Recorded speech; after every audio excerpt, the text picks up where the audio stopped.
The African American Legend series highlights the accomplishments of blacks in areas as varied as politics, sports, aviation, business, literature, and medicine.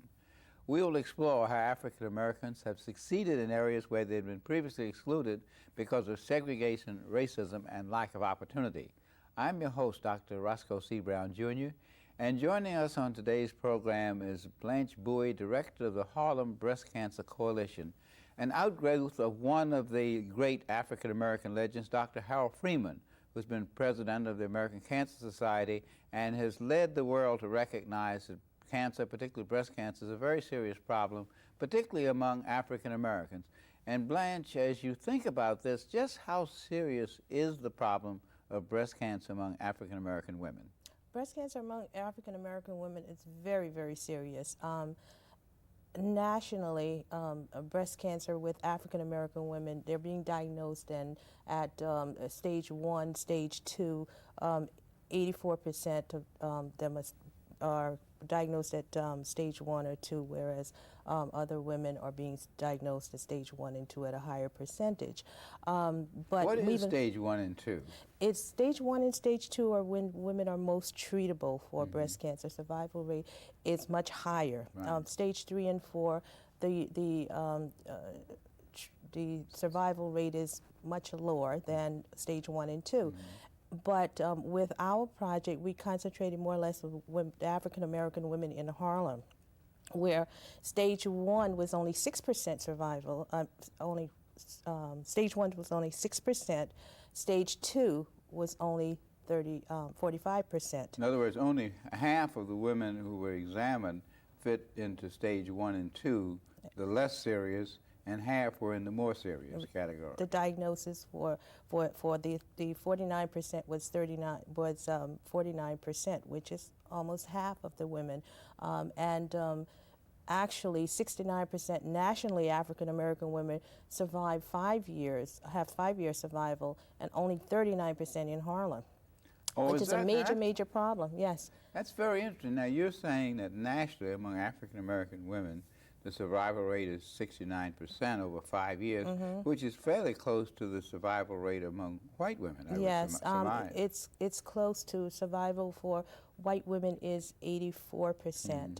For African American women nationally is 69%, and Harlem is 39%. Now that's really dramatic. It's a big difference. And we all know that Harlem is known as the capital of the African American diaspora, and Harlem is known for the Harlem Renaissance and the Apollo Theater and the Studio Museum in Harlem and Schaumburg.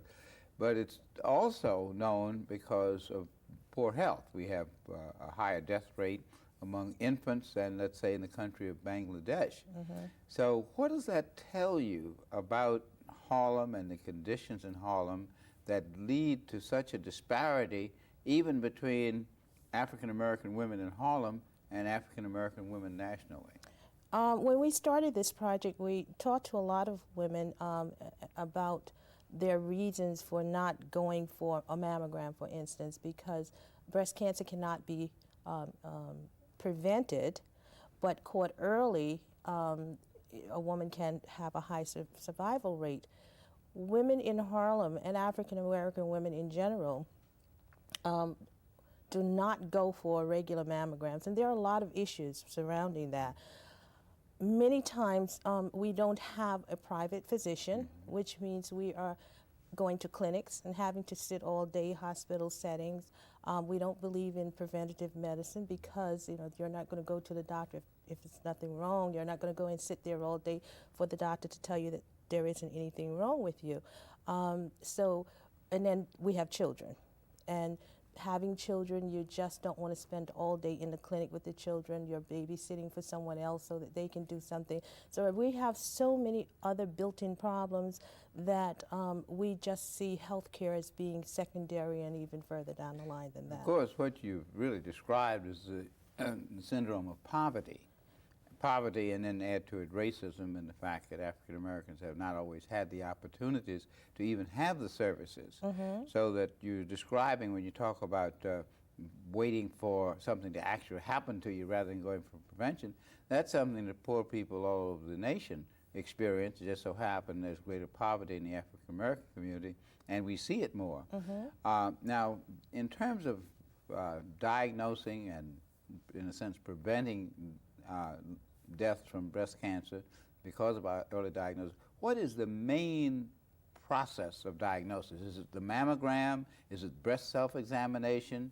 Is it some other technique? What is the main way of diagnosing? Actually, for catching breast cancer at an early stage, it's breast self-examination monthly. A woman should do breast self-examination every month, a clinical breast exam, and a mammogram. Those three things combined will detect breast cancer at an early stage. Now that's a heavy load in a sense for somebody who's busy. Not that it is unimportant, but I want to examine my body periodically, and there are certain techniques that you use. I have to go to a physician and get a clinical examination. And as we were talking before the show, one woman said, well, she spent $300 for an examination, didn't find anything wrong with her, and she wasn't going to do that anymore. And that's an attitude. It has to do with the care of money, but it also has to do with an attitude related to health education and awareness.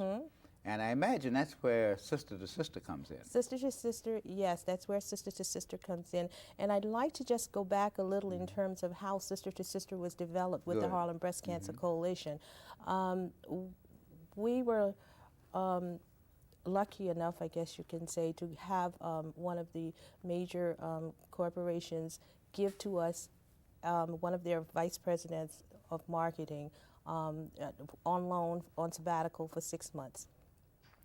In working with Dr. Freeman, we concentrated in Harlem simply because it's a confined community, an area that you can work directly with the people. And Dr. Freeman, being visible in that community, had all of the statistics about breast cancer issues and the women of Harlem. In working with Dr. Freeman, that's when we found out that only 6% of the women were being diagnosed at stage 1, only 45% at stage 2, and another 49% at stage 3 and 4. But what we also found out was that these women most of the women in Harlem had at least a high school education, which meant that they could read. So reading was not a problem. The other thing was that we found that the material that was given to them was just not appropriate. When you say not appropriate, what do you mean? It touched on issues that were not that was not much of a concern for them. In our community, we have a lot of myths, and these myths just build up barriers for us to keep us from going to the doctor.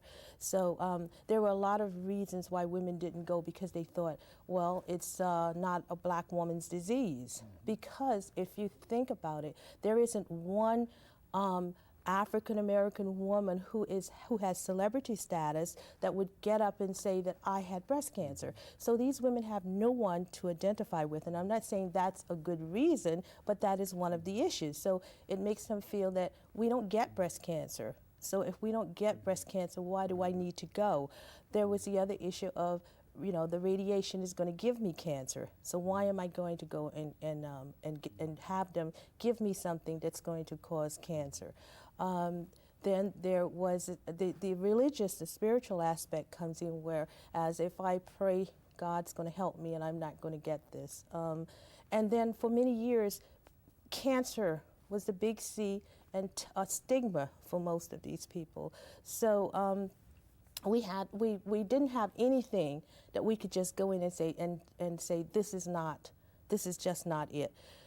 So working with Dr. Freeman and pulling together the coalition, which consists of 5 major breast cancer organizations in the city. That's the American Cancer Society, Cancer Care, Inc., NABCO, which is National Association for Breast Cancer Organizations, Harlem Share, and New York Race for the Cure. We came together as equal partners and said, we're going to fight this because we all feel the same way about it. So we all came together and decided that we would just concentrate on Harlem and concentrate on trying to do grassroots education to these women and pull them into what is the Breast Examination Center of Harlem, and it's really a great, great place to go. And you call the program Sister to Sister. We call it Sister to Sister because it started off as just a Harlem Breast Cancer Coalition, and then we called it Sister to Sister because we love to talk to people that we trust. So we contacted the pastors of the churches in Harlem, and we had a breakfast at Sylvia's to kick this off and say to them, this is so important, this is affecting the women in your churches, and ask them to be a part of it by knowing that they could not give their time, but if they would just give us one woman from their church who was really active to be a part of this, to recruit other women. And then that's when we started calling us sister to sister talk, sister to the women in your church, to the women in your community. Tell them about this place. Tell them about how breast cancer is affecting our families. And but we wanted them also to go to the breast center and see just where you're sending them, because it's really a great place to go. I have visited there. Dr. Freeman is a a very great good friend of mine, and he insisted that I go after he was on the show. Yeah. Oh, and I went there. I was so impressed both with the technology, but also the attitudes, the way in which the women were treated, the interaction with the staff, and so on.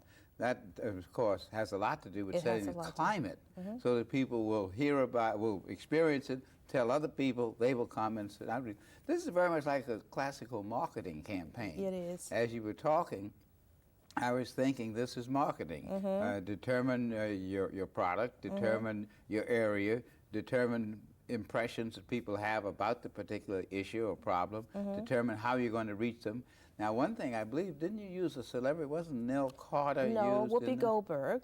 Whoopi Goldberg became our spokesperson for this project. We had posters, brochures and flyers made up with her picture on it. And people wanted it because it was her picture, but then they went on to read to find out just that they could get something free. Free means, you know, a lot to us, because if you're going to say you're going to get something free, no strings attached, and someone, the best way to get this message across is that you're giving it free. You're going to send someone somewhere where they love it. You know, the contact with the people that they're there when they're there, the service that they get. They're not sitting for 2 or 3 hours before someone calls them in. You're given an appointment, and you're called for that appointment at that time. It's very important to these women. It certainly is. Yeah. And they were allowed to bring their children. There's a play area, so they can bring their children. So we try to do everything to make this a complete program. And if you notice, it's called Sister to Sister, Whoopi Goldberg, Complete Circle of Care, because Complete Circle of Care comes in when you take a woman from step 1 to the last step, whatever that is, for her, without complications. And we're working with Dr. Freeman. You know, many places will give them a clinical breast exam, teach them breast self-examination, and give them a mammogram. But if there is anything suspicious beyond that, they are left hanging. They have to find their doctor or whatever in many cases. We made this a complete circle of care with Dr. Freeman by having any woman who did not have health insurance or any means of further care, that he would take this woman through his hospital and give her complete treatment through chemo or radiation if that was necessary. So it's really a complete really program. Is. Yes. Today we're talking with Blanche Bowie, who is the Executive Director of the Harlem Division of the American Cancer Society and the leader and the originator of Sister to Sister, a Full Circle of Care. And you've just described with us what this circle is. As you were talking, though, I was wondering how this could be replicated in other communities. Because you're right, Harlem is X number of square miles, and you have a long tradition. You have Dr. Harold Freeman, one of the leading cancer specialists in the entire world. You have American Cancer Society. How can this be replicated in other communities? I think that you have to decide who your target is. And if you want to go into a certain area, decide what group of women that you really want to concentrate on, and find out just how breast cancer is affecting that group. And you will have to do it with someone like a Dr. Freeman. Hopefully they will have that in that particular person. And of course Whoopi Goldberg in that community. Or Reverend whoever from the local church. And that's the other thing, getting someone that these people trust, you know, who in that community they really, really trust, who they could go to and talk to. If he or she said to them, you really should do this, would they believe that they should do this and follow through? So it can be duplicated in any community, I believe, but I think you have to do it on a smaller scale and then take it further. The other thing is when we were talking about getting people to buy into healthcare prevention, we found that even though we should think that I'm going to get a mammogram, I'm going to get my breast examined, or for whatever reason you're going to your healthcare provider, that's the only reason you should go. But we found that offering incentives, played a great part in this. So we got businesses within the community to give to us, donate gift certificates or products that we could raffle off at the end of each week. So they knew that at the end of the week that, everybody can't win, but 8 to 10 women were going to win something at the end of the week. And the last year, the grand prize was a trip, a round-trip airline ticket anywhere in the United States that they wanted. So it was really a lot of things coming together to make them aware of breast cancer and to make them want to go. And once we got them into the system, then the navigators were there to take them on through without any kinds of complications. Now, one thing that impressed me, and it's related to the full circle of care, as you're right, there are a number of breast cancer detection programs around the country and the community, but sometimes it falls off the cliff in that there's not the proper follow-up in terms of treatment, whatever the treatment might be. And you pointed up that through Dr. Freeman and the Harlem Breast Cancer Center, you've been able to develop this entire circle of treatment and care. And the care is not only the physical treatment, but spiritual treatment. Yes. It's somebody who really feels and cares for you. What do you think is the reason why many other communities don't fill out that circle of care? Why is it that there isn't enough treatment? Is it the fact that there isn't enough treatment, or that it's not connected, or that people are unaware of it? Well, when things are not connected properly, it is a cost involved there. And if we all had great health insurance, where it would cover our physicals, any diagnosis, any treatment, then there wouldn't be a problem. But for the few who do not have that, and the problems that arises when they're trying to get through the treatment, sometimes they feel that it's easier to say, forget it, I'm just not going to do it. The bureaucracy, everything that they have to do to get this, is it really worth it? Because I'm really feeling sick. They've told me I have cancer and no one wants to help me. So, but other people just don't do it because it's a cost involved there, and how are they going to recover those costs? It's a big issue. What about managed care? The idea of the health maintenance organization, various forms of managed care, is based on having a primary care physician who leads you to diagnosis, who leads you to treatment. Is there a better response among people who are in managed care organizations as against the general population?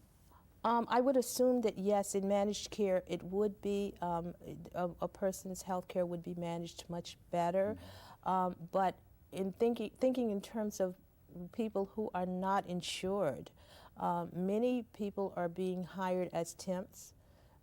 Many people are being hired and given health insurance where the deductible is so high that they decide not to do that. Right. Yeah, so managed care is probably, for a lot of people, a good way of managing their health care, and can be referred. But a lot of times it goes with education, because many women don't realize that they should go for a mammogram at 40. And if their primary care physician does not refer them, they're lost. If they don't go to their primary care physician and say, I'm 40 and I want a mammogram, he or she may not refer them. On the other hand, a primary care physician ought to have that on his or her checklist. It's something that they should do automatically once a woman turns 40, 40 at this point anyway. You know, there was controversy about who should get a mammogram at what age, Right. but now it's, we're all talking 40. You're talking 40, because at one time it was 45 or 50. Well, there was confusion about having it at 50 because 75% of the breast cancers are diagnosed with women 50 and over. But for early prevention, you want to go back.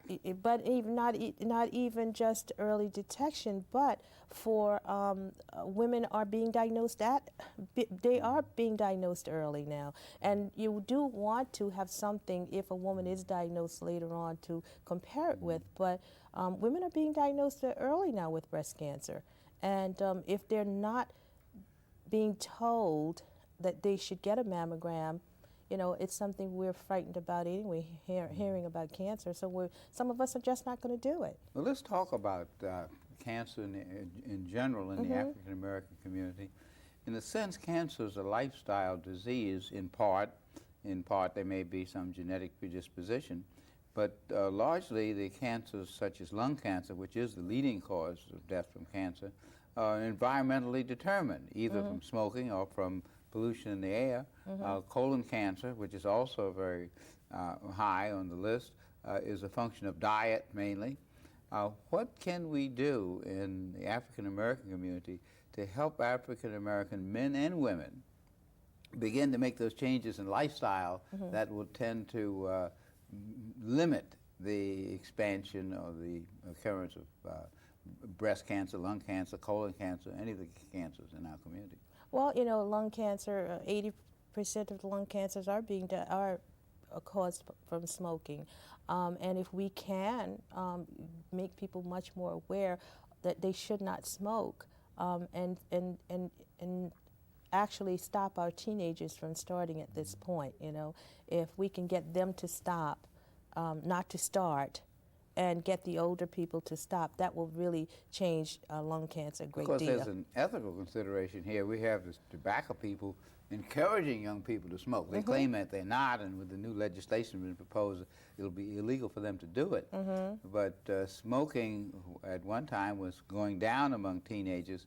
Now it's increasing. Well, they have more money to. Is that it? They have more money to make smoking look glamorous, and we have less money to say that it isn't great. So I would say that that would be one of the reasons that, you know, they can afford to have beautiful billboards or whatever they do to advertise for smoking, that we can't do it. We just can't do that. But I think that we probably have to start at home, and we have to start with basically what we did with the Sister to Sister program, building that trust and having people understand that what you're saying is really true, and so they can believe in you. And I think a lot of that will change. But diet too, you know, we tend to bake the cake the same way we used to bake the cake, and we probably need to start changing. But it all had so much fat. We have to find a way to make it taste as good, and just change the ingredients in our cooking. You know, I think that's what we have to do. When you talk about food, you're really talking about culture, because food probably is related to almost every event, from birth to death to marriage to whatever. And in the African American community, food has been a great deal of our culture, and much of what we call soul food is not very healthy. It isn't. When you finally get down to it. And I know you're in the health education business. Aside from breast cancer, you deal with all these other types of cancer. What's your remedy for getting people to eat right?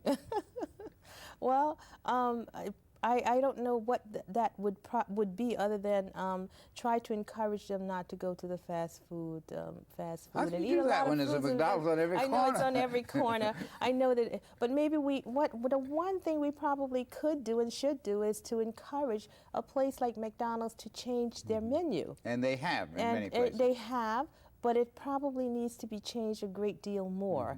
I think if I would go into McDonald's if I felt that I could get, it was a fruit juice bar there, or it was some form of salad that I could really make and it was going to taste great. You know, you can change it and it can be salad, and a salad is salad, but you can really have a great salad and want to go back, you know? And I think that's probably what we have to do. We have to stop giving our children hamburgers and hot dogs and thinking that that's a true meal. Now, of course, you have underlined throughout our conversation the element of behavior.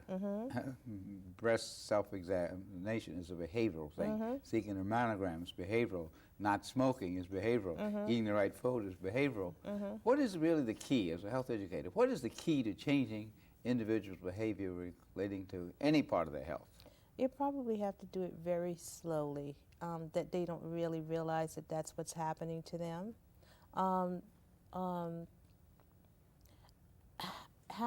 Instead of cooking the soul food with all of the pork and you know, the things that we love to do, let's change it to something like some turkey or something of that nature, rather than the high salt and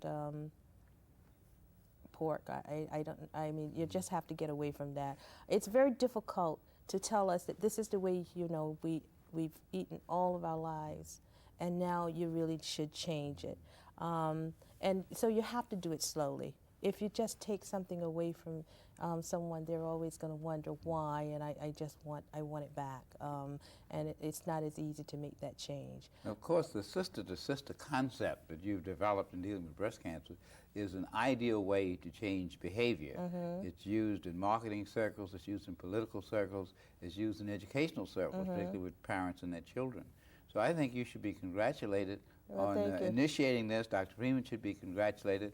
And the community at large should be very pleased that we have folks like Blanche Bowie and the Sister-to-Sister Breast Cancer Program to help diminish, if not end, this plague in the African American community. Thanks for being with us today, Blanche. Thank you for having me.